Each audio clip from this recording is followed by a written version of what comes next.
Good. So I think we're filming for your fellows who couldn't be here today, so if you want to say hello to those who will see it later on film. Welcome to this pitching event. My name's Abbey Barton, I'll just tell you a little bit about myself. So I have been working at Wire the last 2 years as head of business development and the leadership coach for the CEOs at Wire. Wire is a Telefonica who own O2 here in the UK, their corporate accelerator. So we take about 20 to 30 startups every year for a 10-month program. We invest in them, take equity, and then scale them. And my role there was about helping them get business in Telefonica, so helping them with their commercials, with how they get access to corporate and then build trials and contracts with big corporates. And then also was working with the CEOs in terms of helping them in their leadership journey, so how they would build their teams, recruit, and for themselves develop the real CEO persona that they needed to lead their business. So that real journey from founder to CEO. But prior to that, I've got a very commercial background. So I started life as an ACA chartered accountant at PwC. Don't hold that against me. But yeah, spent a lot of my life in big blue chip companies. Then moved to Sainsbury's and ran the commercials for all the supermarkets in the south and London, which is about 5 billion turnover. And then I moved to O2 and ran commercial finance for all the O2 stores in the UK. And then after that decided that I wanted to move out of finance and enter the world of startups. And so the last 2 years I've been fully immersed in our accelerator, Wire, getting to know the world of startups and bridging the gap, I guess, between corporates and startups. So what could I help the startups with from what I knew about corporates, but then increasingly what could I take back to the corporates and what they can learn about startups and the approach to innovation that startups have. So that's kind of my background, and as of next week, having spent 2 years with startups, I am now leaving corporate life after 20 years and going to set up on my own. So it's contagious, I think. Anyone who ends up starting with startups, I think, either goes and works for a startup or kind of goes and do their own thing. So I am leaving and setting up on my own as a leadership consultant and a business consultant, both for corporates and for startups. So really excited to be with you today. So pitching, I guess at Wire it's something that we do every week with our startups. It starts from the selection process that I'm involved in, so see thousands actually of pitches every year as people apply to Wire. So very quickly have to whittle that down. So I'm very used to kind of seeing we do 3-minute pitch with a 7-minute Q&A, and that's how we decide. And we would see in our semi-finals maybe 300 pitches in 2 days, and then whittle it down to a finals and put them in front of VCs for them to select our startups. And then once the startups are in, we have pitching sessions with them every week. So every Friday we have a pitch slam with 4 or 5 startups, and that's where I will mirror that today, where we together help one another. So today is all for your purpose, for your benefit, and actually you'll be able to give each other as much benefit as I can try and provide you today. So very interactive. All your comments will be useful to one another. So that's why we do the kind of pitch slams, because it's really, really valuable for you to help each other with your pitches. And I guess we do that every week because we want our guys to be very confident. We're providing everything from that handshake introduction, which is normally probably anything up to kind of 6-10 words, to the 1-minute elevator pitch, which I guess will be what you're doing on the 6th, because you've got 1 minute for your innovation, up to a 3-minute pitch, up to a 5-minute pitch, and then we quite often do also a 20-minute presentation, which is what you might do if you have an hour, for example, with a corporate customer or, you know, in your case, someone in the NHS or an investor. So we work, and also actually I missed one out, which was also we call the napkin pitch, which is if you happen to be sitting at a dinner or sat next to someone, you just grab a piece of paper and you can just very quickly kind of give a memorable kind of, and yeah, this is kind of what my startup does. So there's all these different ones that we work on, but today we'll probably focus, I'll give you some tips that apply to probably all of them, and then, so hopefully what today will be, we'll be able to help you when you're thinking about each of those different styles of pitching. But today, obviously, once we get into the pitching, we'll be looking at the 1 minute on your innovation, and then the 2 minutes answering the kind of question that's been set to you in the section. Does that make sense? And I guess also to share with you is kind of, I come from a corporate world where we are terrible at presenting, really, especially, and I come from finance, really dull presentations that people kind of take a very long time to get through, and quite often by the end of the presentations you're like, yeah, what was the point of that presentation and what am I supposed to do with it? So kind of it's been very interesting for me coming from corporate world then into the startup world, where you can actually see people get over it in 1 minute, very, very concisely, and it's not easy, but very concisely, you know, what the problem is, what the solution is, and why that startup is going to solve it. Yeah, myself, interestingly, I used to be in very internal-facing roles where it was always kind of presentations in very comfortable arenas, and then I got to Wire, and quite quickly I had to be presenting in front of groups of 100, 200, and this week I think it was 250. And I wasn't a natural presenter at all. I'm quite nervous person, and actually for me the idea of presenting was quite scary. So in some ways I've gone on a journey the last three years myself of having to face that fear. So I'm going to share some of it with you as well, just to see. And I guess today a lot of the content you will have seen before, quite possibly. So we're just recapping on it, and it would be great to have input from you, any other tips that you have from one another, that would be great. Anything that you want to have any questions. I will rattle through the content reasonably at pace on the assumption that a lot of it is not rocket science, going to be new to you, but please stop me if some of it doesn't kind of land, and we can discuss it in a bit more detail. I think the real richness will come from you practicing your pitching here this morning, and us being able to give some feedback. We'll be gentle and kind with one another, but quite direct and challenging at the same time, because I think we all have the intention that we want you to do your best on the 6th and really shine. So I think the more direct and honest we can be with each other this morning will help you in the long run. Does that make sense? Before we kick off, I'd love to just get a bit of any expectations you would like out of this morning, so I can just make sure that I'm covering off any questions that you've got in your mind, or expectations, and maybe also just a little bit about how you feel personally about presenting, your experience, or how you generally feel about getting up on a stage and presenting would be just really helpful for me. So I don't know who would like to start.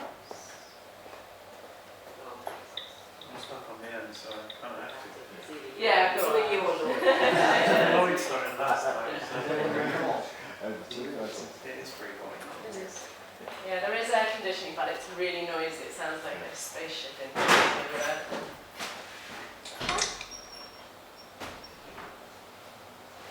Pressure on the air. Yes.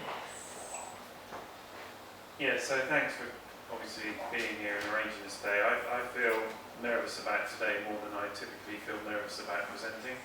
I tend to present more from instinct than preparation, because I've done absolutely tons of presentations over the years. So, and being constrained to 3 minutes is scary because can I get it exactly right in that time? So I'm kind of nervous. So the help around getting the points concise and repeatable. Because probably if I presented 5 times, they'd be 5 different presentations. So Yeah. No, it's good, and I mean, Instinct's great. What I want you all to be in your presentations is completely authentic. So I don't want to change you dramatically to be someone different. We're not all going to present like Martin Luther King, but so it has to be you. It has to be authentic. But hello. Yeah, I think the most important thing is, yeah, you do need to have the same messages and the same takeaways, and the consistency of your message is really important. So, yeah, we can work with that, but don't be nervous at all today because you're in great hands with your fellows here, so we'll be gentle. Thank you. Good. Well, I think for me it's a lot about the content. What am I going to present exactly in those 3 minutes? And then that's for me. Those, if I, for me, those are the 3 points, and to bring that across, I think that's the best. That's the most important thing. So presenting-wise, I've also had a lot of experience presenting. I actually paid to do it. I got a big paycheck in the other day because I was asked to present something at a conference. So I think it is about the message I want to bring across, and I think for me, because it's been such a hectic time, it's more distilling that not just today, but in the next week or so. So I don't know how much time do we have left? About 10 days, isn't it? Before it's 6? No, 2 weeks. But to Francis, really, I think my presentation style tends to go into presentations not assuming what people's position is. So I tend to present quite interactively, try and figure out what their objections are, and make it almost conversational presenting. And you can't do that in 3 minutes. So in 3 minutes, you've got to know. So most of the time I've done a 3-minute presentation, I've come out knowing what I should have said afterwards, but not being able to predict it beforehand. Yeah. And so I tend to find them frustrating, really. Well, I guess there's a lot of times when you are kind of around a table with people, and you can be I don't mean casual, but more informal and more conversational around how you take people through your innovation. But why the pitching is so important is because the number of times you are going to meet people with a handshake and probably a couple of minutes. And in networking events, whether you just have moments to meet people, or you're in kind of pitching events like this, being able to nail it so succinctly, it is so powerful. And even in that moment of when you're being introduced to someone and giving them your business card or talking, being able to just nail it in 10 words or 30 seconds or a minute to get them on the hook so that they continue to talk to you. I do know it is important. Yeah. Yeah, great. Thank you very much. I feel kind of nervous, excited about giving presentations. Afterwards I do enjoy giving them. It's quite fun actually, but I always worry I'm going to say something inappropriate and be too casual. Okay. Thank you. I've presented quite a lot. Just a little bit. Oh yes, I've presented quite a lot, but I think I find these short pitches really difficult because they either go really, really well or really, really badly. So I kind of seem to swing between the two, and I'm not quite sure what I'm doing. Yeah. That makes it go really badly or really well. So I think, to some, I guess the pitching is very, very different to presenting, and being able to have a pitch that there is, that it's going to go well every time because it's the same pitch every time, and you've got a 1 minute, 3 minute, 5 minute version of it, which is how we work with our startups. You just don't have to think about it; it's absolutely natural. And obviously, you might just each time you might just tweak it because your audience will be different and the ask at the end of the pitch might be slightly different, whether it's an investor or a customer, but you just know it and it's just like nature, natural. The other thing is that, so the people that will attend will have heard about our innovations over the last year as well. So I guess it's kind of, it's their kind of not wanting to be repetitive and say the same thing to them, but also get the same message across. Yeah. So that's the thing I found a little bit difficult when I was preparing, because I kind of want to be, because as soon as someone hears the same thing again, they kind of go, oh yeah, okay, fine. Well, don't forget it's only 1 minute, and it'd be interesting, if we were to ask someone in the audience, what do you remember that this innovation does? Could they articulate it themselves in 20 words or 30 seconds? And would they do it consistently? Yeah. They'd probably go, yeah, and might go, yeah, I remember that innovation, yes, it does something, and they will remember, but what you're doing is helping them be able to articulate it as well, so that when they go and promote you or introduce you, they can go, I'm going to meet Marianne, and bang, they are able to introduce you really succinctly and giving people that really easy. So I kind of, from being around our startups at Wyra, I can pretty much now, as I'm taking someone around the accelerator, introduce each startup without thinking about it, because I know what their quick, 10-word introduction is, and I can also probably pretty much do their 1-minute pitch because I've heard them so many times. So 1 minute won't be repetitive, and 1 minute gives them the words and the articulation that they can then again be able to, and if they keep hearing it enough times, people will then be able to pass it on. So all the people that you work with or promoting you, sharing them this message that they can also give is really key, and that consistency is really important for it to land. Brilliant. Thank you. So for me today, it'd be great to get a fresh perspective on how each of us pitches, rather than just the usual this is good or this is terrible, etc. Just some specific advice would be really helpful. I've done a lot of presentations and pitches anyway, so for me I'm relatively comfortable. So talking. Great. Thank you. And shall I go to the guys on Skype, or can we hear them, or shall We have to unmute. Yeah. So it's What's your- Piers and Penny. Hi Piers, hi Penny. Shall I? Hi. Oh, you're both there, great. I don't know, Penny, whether you'd like to just share with us any expectations you have of this morning's session and how you feel about presenting, pitching. I'm really sorry not to be there because it's really important, because I tend to A, get nervous and then B, gabble. So I'm really sorry, and I'm sorry to miss everybody there today as well, my amazing colleagues.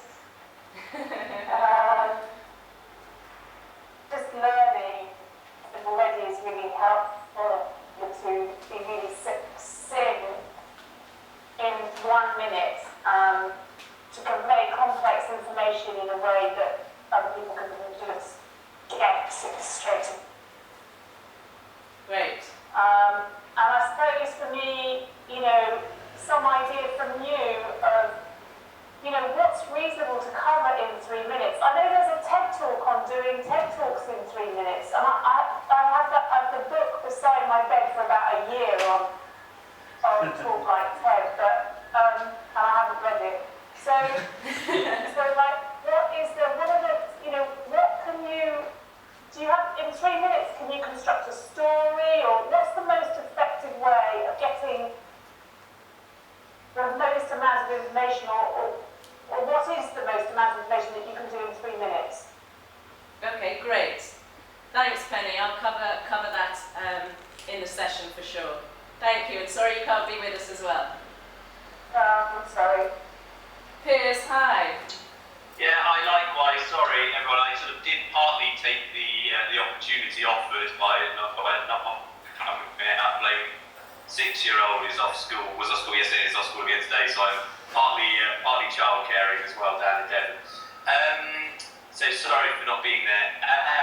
I think pretty much similar stuff to what I've just heard. For me, my hope, no, not my hope, my expectation from this is that I will be able to deliver a much better 1 minute pitch, if I'm brutally honest.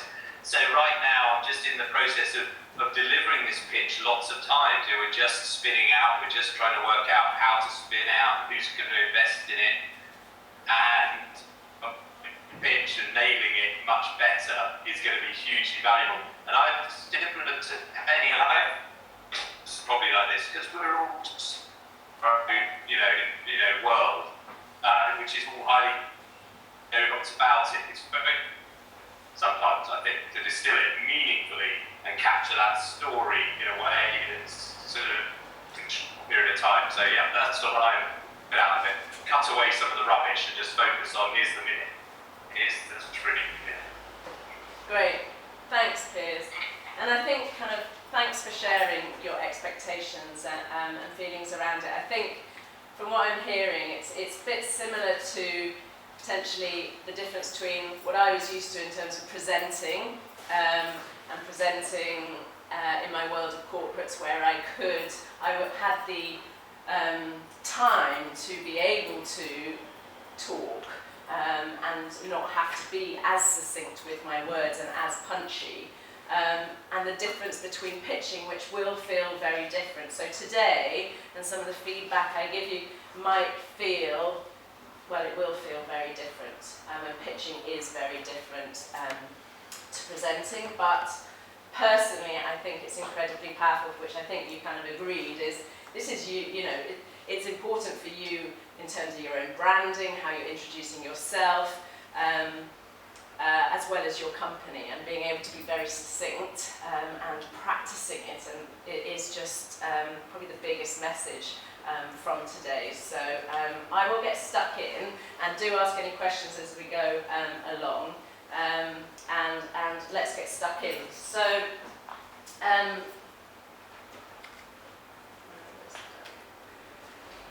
so the first point I just want to make to you is that is this balance between content and delivery. And what normally happens is people spend about 70% of their time on the content, sitting there, preparing their presentation, working on all the slides, and then they probably only spend maybe 20 or 30% of the time maybe committing it to memory or practicing. And this is a real mistake. It's a real mistake. There really needs to be a different balance to this. The content is very important, but it's when you get up there and you are presenting and how you present it that is so important and so powerful.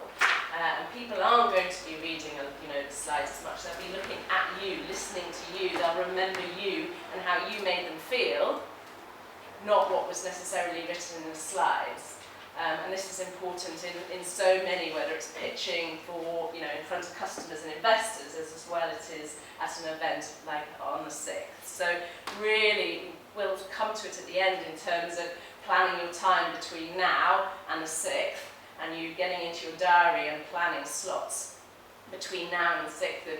Actually, I think you should have written your content by Monday or Tuesday next week, maximum. And then the rest of the time is for you to practice in your front, in your front room or wherever you are, and then in front of people, whether it's your families or your friends or your business associates, but practicing it so that by the time you get to the 6th, it is just very natural. You don't have to think about it. And this is really key. The best pitchers that come up and pitch, they absolutely, they just know it all. They know it all. And actually, I was a very nervous presenter, and I found it was brilliant to be able to practice it and commit it to memory. And I would maybe just, like this is taking it to the extreme, but slides that really just prompted me. I knew what slide was coming up behind me. I could glance at it if I had a moment of it. And the worst pictures you see are people when they've got notes. And they're like, and it's just so not natural. And this is why it's so important to practice it and have it. That it's just, and repeat it and repeat it and repeat it. And it may be, you know, the odd word might be a bit different, but the key messages from each part of it are consistent every time you do it. So we'll come to kind of what next when you leave here in terms of planning between now and the 6th. But you will need to, and I suggest that you put quite a bit of time in and draw a line on when your content is pretty much there, and then don't touch that and work on the delivery of it. Any questions on that? The next point is kind of more for those longer meetings, but I wanted to cover it off with you. And a lot of pitch coaches use the Kawasaki rule. I don't know if anyone's heard of it. But it basically, this is for a 1-hour meeting that you would have with a customer. And it's saying that in that 1-hour meeting, really you should have no more than 10 slides that you're going to cover. You cover those slides in no more than 20 minutes. And I hear you say, well, we've got a whole hour. Well, people end up turning up late. There's introductions, and at the end there'll be wrap up. And you need a good time in that meeting for a good discussion, for them to have questions. So actually your presentation should only take 20 minutes. And that, you know, your PowerPoint should have words in there no less than 30 PowerPoint font. So that it's really readable. So yeah, this is used you know, a lot of the time, but even if you've got 3 minutes, it really applies, and you can have 10 slides in a 3-minute pitch, and I'll show you because there's, you know, quite a format that people use. I don't know if you've all seen it, but there's pretty much a standard 10-page pitch that startups use to get their innovation across, and you can use that in a 3-minute pitch. That's fine. In a 1 minute, you probably just want a 1 slide.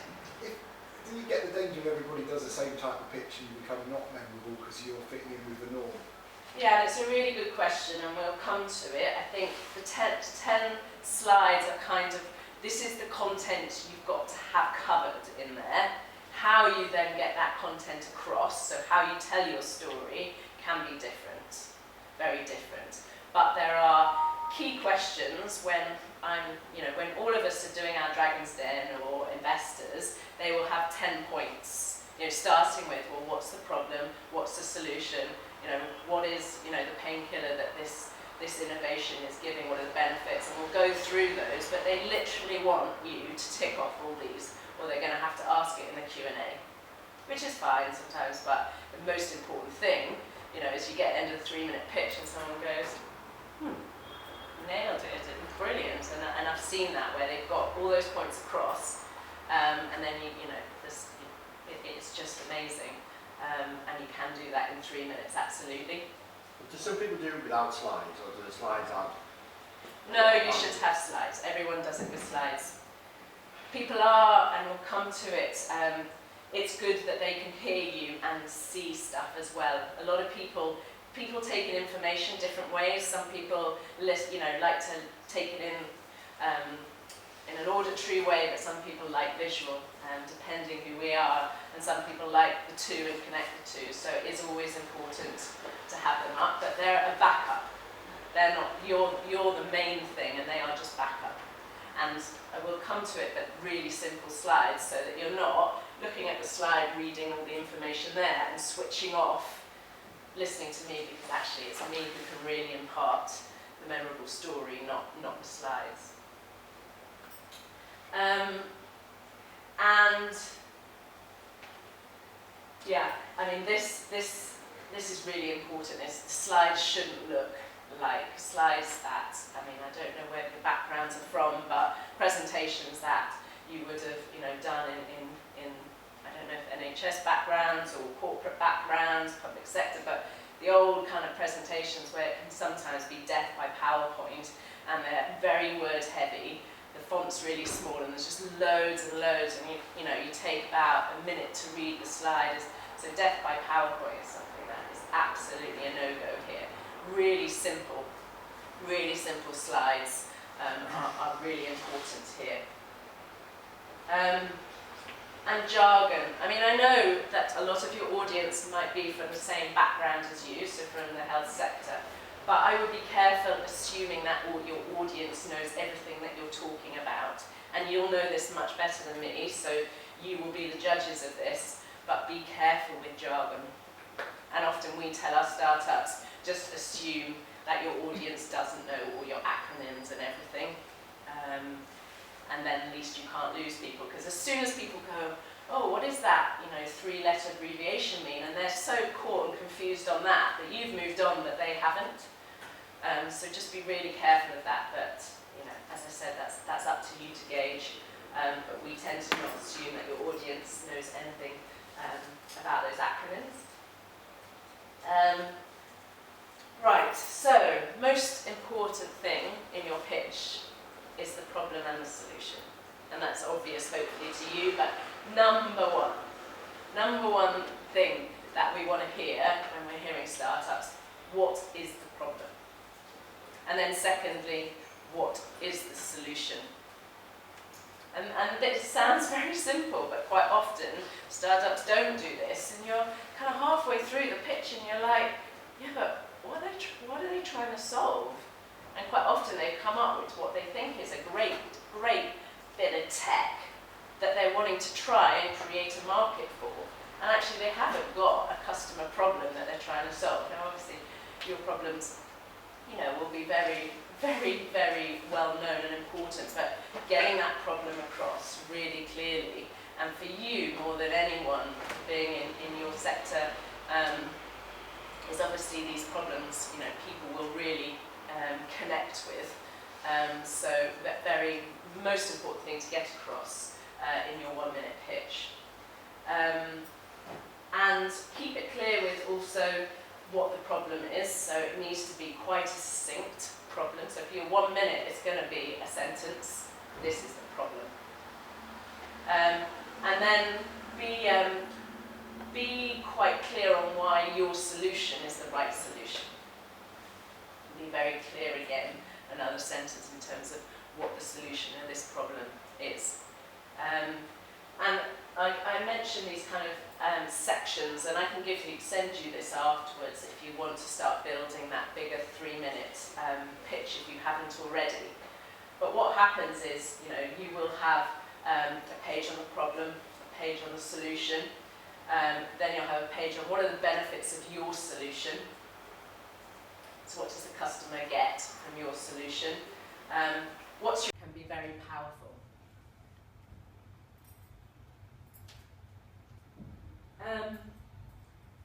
And this thinking of your problem as a conflict and resolution when you're telling your story. So for you, very much around, what is the pain and what is the painkiller is very important, and that you are the provider of the painkiller that's really going to solve that pain, and how your painkiller, and I'm using it in the general context of this, is how your painkiller really solves that pain better than any other. And that's where this kind of conflict resolution we use. And we often want our startups to really show to their audience that they understand the pain that the audience is going through, the problem. So I'm not using just pain because we're talking about healthcare, I mean just in terms of the pain of the customer of, queuing in a shop for 15 minutes when they could be doing other stuff. So telling the audience that, have you ever felt, standing in a queue for 15 minutes, that you'd rather be doing something else, is showing the audience that you understand their pain and why your solution is going to alleviate that pain for them better than anyone else's, is a very, very key way. And again, emotionally connecting with the audience, because you're saying, I know how you feel. And then they feel, yeah, I can resonate with what you're talking about. And that resonance is really important. And then this one is not relevant for the 6th, but for any other pitch where you are wanting something from your audience, it is, I've seen many startups present and just go, ta-da, this is me, and then walk off. And actually the audience is like, yeah, great startup, but what do they want from me? So this is really important. So actually there will be a key takeaway on the 6th, and it won't be an ask, it will just be a what do you want them to take away from that 3 minutes? And there'll be two messages there. There'll be, you want the takeaway of them really remembering what your innovation is and being able to articulate it very easily. So make it easy for them to go, having met Marianne, she, her company. And then in the 2 minutes, what is the takeaway of that 2 minutes? You're going to be sharing with them your experience, and I'll get Amanda and Laura to give a bit more help on that, but what are they going to take away from that 2 minutes? And quite often with that takeaway, you can start with it and end with it, so that they hear that message a number of times during it. So I'm going to tell you this, you tell them, and at the end, I've told you this. You know, so you again keep the message consistent through the pitch.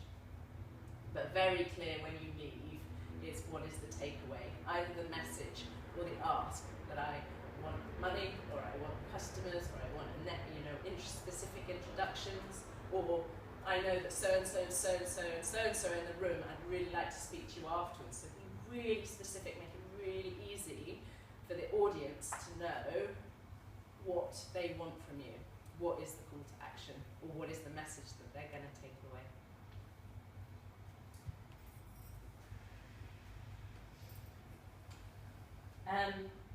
And it's really important just to say that the storytelling is all about you. They're going to be listening to you, and it's going to be important to have some of the slides, but again, the difference between you working on the slides versus you working on what you're going to say and being able to commit it to memory is much more important. You're the storyteller, not the presentation. And the worst thing I've seen, and I've done it myself in the early days, especially when you had all your points on the slide, is I'd be standing here and I'd be talking to you, and then I'd be reading the slide out to you, and I'd be going like this the whole time. And it's so distracting, and they're like, well, why don't you just, put the presentation up and leave me to read it? So again, the whole pitch is not about the slides, they're just there as a support.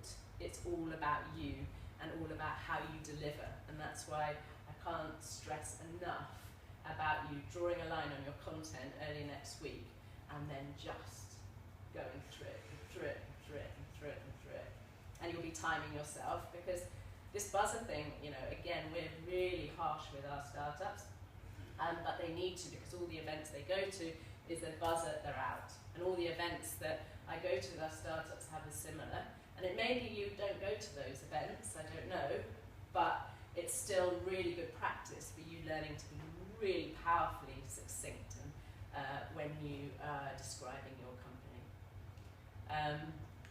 So that is a whistle-stop tour of my kind of learnings of pitching. Now, I can't know all your businesses inside out and help you, craft this. This takes a lot of time and practice, and there was no way in half an hour I was going to be able to give you, all of you, the perfect pitch outline, because for each of you it will be different, and some of these themes will apply or not, but it's just taking from this as much as you can, and when you go away from today, really thinking about how you're going to structure. Well, I would do a number of things. Obviously, for the 6th of July, work on that 1 minute, but start with the 10-word handshake one, and then you're moving to this 1 minute elevator pitch, and then you can start after the 6th working on that 3 minute, and the 5 minute, and the 20 minute. And then you'll always be prepared for every situation that you have when someone says, can you come and speak about your company? And it's just, I've seen how powerful it can be when startups just feel very relaxed about it, because it's just the easiest thing for them to do because it's committed to memory. So, that is the whistle stop tour. Are there any kind of questions or thoughts about it? Is using a video always dangerous? I keep thinking of using like a 30-second video, but then I keep seeing videos stalling or not working, or you fiddle with the mouse to try and get them to play, so I kind of stopped using them. But it's dangerous. It's really dangerous. Yeah. We always advise not, unless you've practiced it so many times and you've been to the event beforehand and you've got it all set up. definitely not in a 1 minute, because you probably only have a 1 or 2 slides or 3 slides, maybe in a 1 minute. Maybe in a 5 minutes. But you've got to be absolutely sure that nothing's going to go wrong. There is nothing worse, and I've seen it happen so many times, that the technology doesn't work. It's good if the problem solution is quite hard to bring to life for people, and sometimes I've seen startups where they find it really hard to capture the imagination of people of, well, actually, what does that really, really touch and feel? What does it look like, that solution? And sometimes they've had to do a video because it is quite hard. But yeah, I would stay away from it if you can. Just want to ask actually Amanda Laura a quick question. So the 2 minutes is of question answering is as rehearsed as your first minute. Oh, really? Yeah, Yes. so we need to really incorporate that as well. Yeah, so Yeah. I was going to say a bit more about that. So I guess the pitch is Do about you want you to and come your- up here so you can speak to the Skype guys as well? So, Laura's just going to give us a quick overview of the content The 2 for the minutes, 2 yeah. minutes. so the pitch is really about you, your innovation and your achievements, and that's about you and, I guess in a different scenario about your ask. These 2 minutes is, as Amanda highlighted earlier, the commitment of the programme to the wider system. So this is about how do we take the learnings from your experiences and share them with the system, so that when other innovators, entrepreneurs, clinical entrepreneurs, people at the start of their career wanting to share their innovations, their ideas, what support is there out there available to them. So in the audience at the summit, there's going to be the Academic Health Science Networks, and this is their bread and butter, supporting innovators. So being able to share what works, what people need, is absolutely key. NHS England's going to be there again. This is a big cultural change that they are committed to. They're committed to this programme. So how can we support them understand what it is they need to be providing others like you with, and how can we support the system to be adopting innovation? And as some of you are bringing CCGs, trusts, purchasers of innovation, so again, what learnings can we share with them to help make this journey easier? Yeah.